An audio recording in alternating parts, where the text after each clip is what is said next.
organisms, characteristics and habitats. Now I am going to discuss the fill in the blanks 3. Okay. So please students note it down, every question and answers what I have written here. Okay.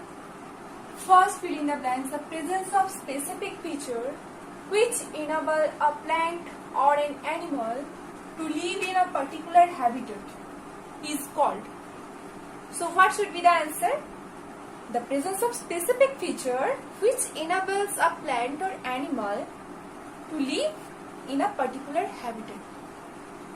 So the answer will be adaptation. A D A P T A T I O N. Okay. So the answer will be adaptation. Okay. Note it down, everyone. Note it down.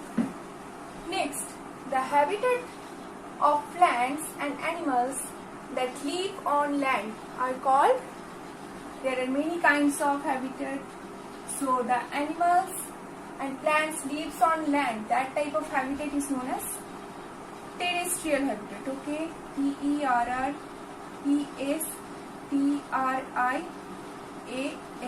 Okay. Terrestrial habitats. Okay.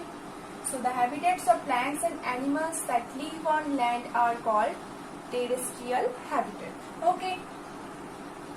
Next question.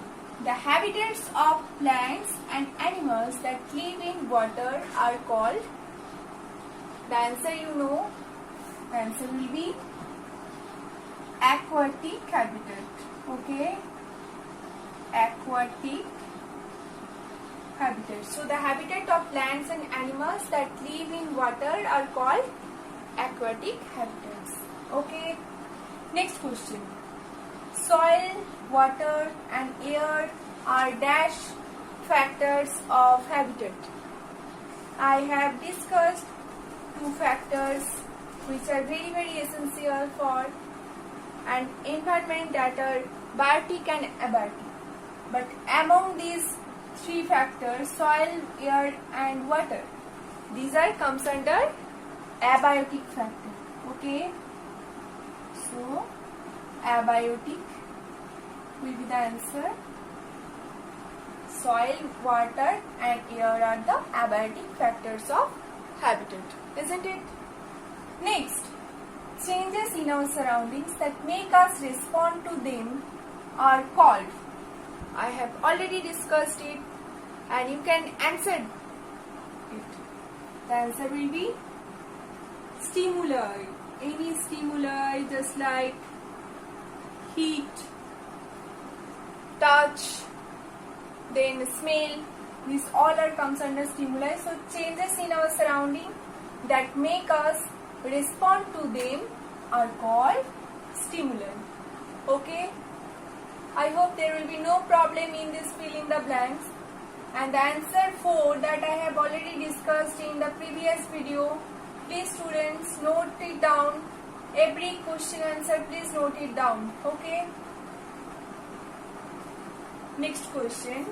That give an example of non-living things which shows any two characteristics of living things.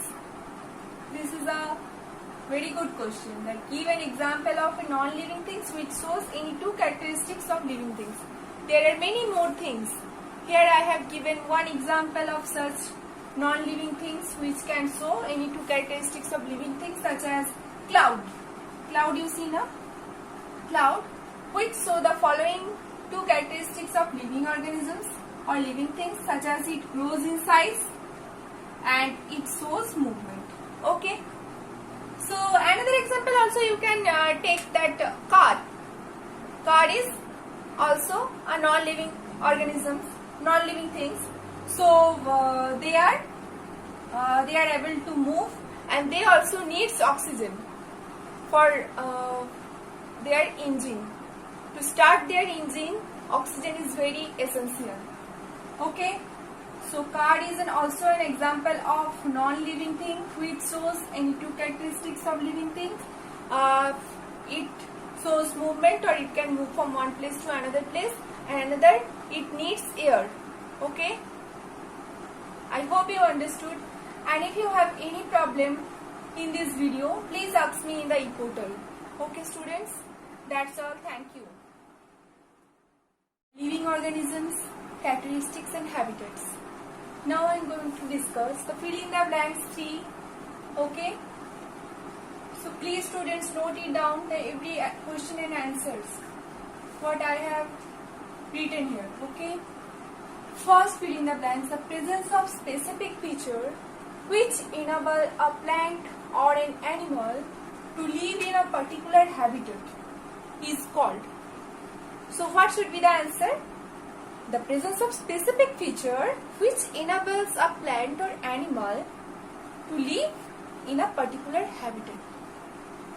So the answer will be adaptation. A D A P T A P I O N.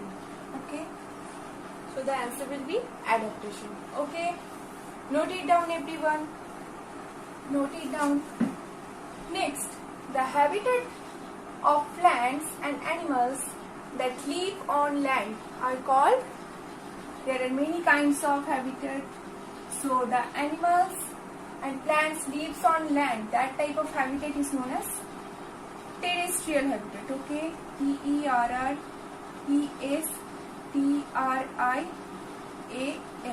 Okay. Terrestrial habitats. Okay. So the habitats of plants and animals that live on land are called terrestrial habitat. Okay. Next question.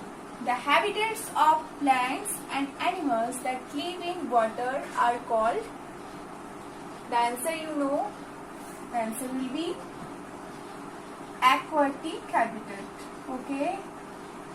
Aquatic habitat. So the habitat of plants and animals that live in water are called aquatic habitats. Okay. Next question. Soil, water and air are dash factors of habitat. I have discussed 2 factors which are very essential for an environment, that are biotic and abiotic.